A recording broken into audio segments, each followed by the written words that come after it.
देशभरातील सरकारी कार्यक्रमांबाबत केंद्र सरकारनं मोठा निर्णय घेतला आहे। आता प्रत्येक अधिकृत कार्यक्रमात जनगण मनच्या आधी वंदे मातरम गायन किंवा वादन बंधनकारक असेल। गृह मंत्रालयानं यासाठी सविस्तर नियमावली जारी केली आहे। नव्या आदेशानुसार वंदे मातरमची संपूर्ण 6 कडवी गायली किंवा वाजवली जावी आणि राष्ट्रगीताप्रमाणे ते सुरू असताना सर्वांनी सावधान स्थितीत उभं राहणं आवश्यक असेल। हा नियम तिरंगा फडकवतानाचे कार्यक्रम, राष्ट्रपती किंवा राज्यपालांच्या अधिकृत समारंभांमध्ये, नागरी सन्मान सोहळ्यांमध्ये आणि परेड दरम्यान लागू असेल। जर दोन्ही वंदे मातरम आणि जनगण मन सादर केले गेले तर आधी वंदे मातरम आणि त्यानंतर राष्ट्रगीत वाजवले जाईल।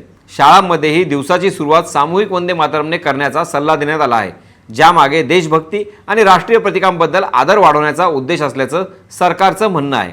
तुम्हाला सरकारच्या या निर्णयाबाबत काय वाटतं? कमेंटमध्ये नक्कीच सांगा आणि सोबतच अशाच महत्त्वाच्या अपडेटसाठी त्याचं काय महाराष्ट्राला इंस्टाग्रामवर फॉलो आणि यूट्यूबला सबस्क्राईब करायला विसरू नका।